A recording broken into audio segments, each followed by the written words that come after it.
আসসালামু আলাইকুম। আমি সাথী, আমি দোহার থেকে বলছি। সাথী চ্যানেল থেকে আপনাদের সবাইকে স্বাগতম। কাছে ও দূরে, দেশ এবং দেশের বাইরে যে যেখান থেকে আমার রেসিপিগুলো দেখছেন, আশা করি সবাই সুস্থ আছেন, ভালো আছেন। আর যারা আমার এই রেসিপি দেখছেন, অবশ্যই একটি লাইক দিয়ে আমার ভিডিওটি দেখা শুরু করবেন। তো আজকে আমি দুটি রুই মাছ ভালো করে কেটে ধুয়ে লবণ দিয়ে মেখে রেখেছি। আর অনেকেই হয়তো এই রুই মাছের মাথা আর লেজা খেতে চান না, তো আজকে মাথা আর লেজা দিয়ে একটা তরকারি তৈরি করব। তো এখানে আমি মাথা আর লেজা নিয়েছি আর নিয়েছি লাউ। আজকে এই লাউ দিয়ে আর কিছু আলু দিয়ে এই রুই মাছের তরকারিটা রান্না করব। আর এভাবে আমি লাউটা কেটে নিয়েছি। তো কেটে ভালো করে ধুয়ে একটু পানি দিয়ে নিয়েছি। এখন আমি সিদ্ধ করতে বসিয়ে দিব। আর সিদ্ধ করার আগে অল্প একটু লবণ আর মশলা দিয়ে দিচ্ছি। আর মশলাটা দিয়ে ভালো করে নেড়ে চেড়ে দিচ্ছি, যাতে লাউর সাথে ভালো করে মশলাটা মিশে যায়। তো এখন আমি ভালো করে নেড়ে চেড়ে দিচ্ছি, দেখতে পাচ্ছেন। তো ভালো করে নেড়ে চেড়ে নিয়েছি। এখন আমি চুলাতে বসিয়ে দিচ্ছি।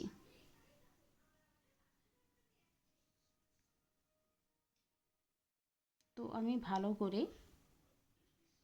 আঁচ দিয়ে দিচ্ছি।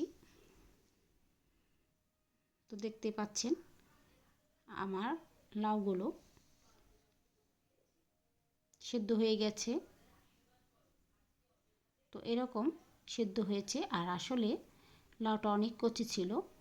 আর দেখবেন যে ভালো মানের লাউ নিতে খুব কচি, তাহলে তরকারিটা অনেক ভালো হয়।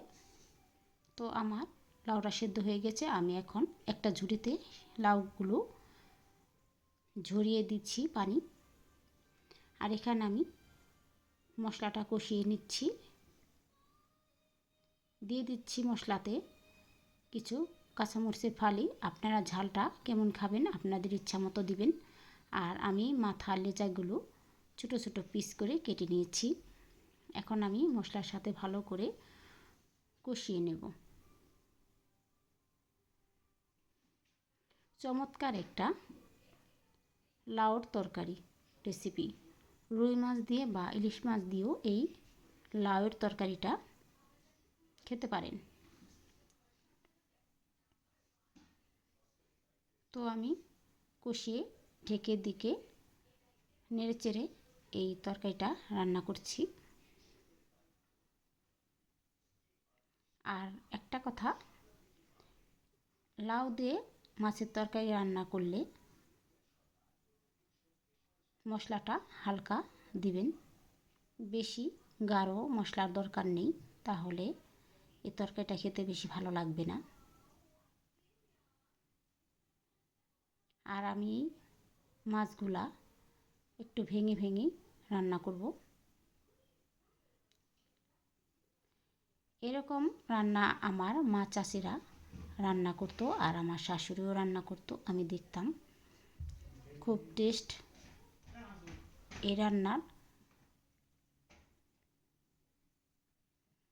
তো আমার মাছগুলা কষানো হয়ে গেছে। এখন আমি যে লাউ আর আলুটা সেদ্ধ করে ঝরিয়ে নিয়েছিলাম পানি, সেগুলো আমি দিয়ে দিচ্ছি।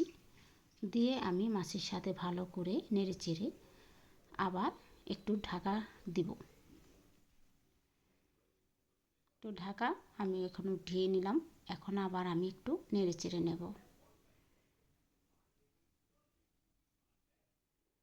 তো নেড়ে চেড়ে নিচ্ছি, দেখতে পাচ্ছেন। আর পানিটা ঝরিয়ে নেবেন। ভালো করে পানিটা ঝরিয়ে নিলে তরকারির স্বাদটা বেশি বেড়ে যায়। তো আমার তরকারিটা রান্না প্রায় হয়ে গেছে। এখন আমি ভাজা জিরের গুঁড়োটাও দিয়ে দিচ্ছি। আপনারা চাইলে এখানে ধনিয়া কুচিও দিতে পারেন, তো আমি দিলাম না, যেহেতু এটা আমি লাউ দিয়ে ভেঙে এই রুই মাছের তরকারিটা রান্না করছি। তো মাছের ফেপারটাই আমি রাখছি। তো দেখতে পাচ্ছেন কীরকম একটা কালার আসছে। আমি তরকারিটা ভালো করে নেড়ে চেড়ে নিচ্ছি। আর এখন লবণটাও চেক করে নিলাম। লবণটা আমার পারফেক্টভাবে হয়ে গেছে। তো তরকারিটা আমার হয়ে গেছে, এরকম একটা কালার আসছে দেখতে পাচ্ছেন। তো ফাইনালি আমার তরকারিটা কেমন হয়েছে কমেন্ট করবেন। যদি ভালো লাগে লাইক কমেন্ট আর সাবস্ক্রাইব করে পাশে থাকতে পারেন। ভিডিওটি দেখার জন্য সবাইকে ধন্যবাদ।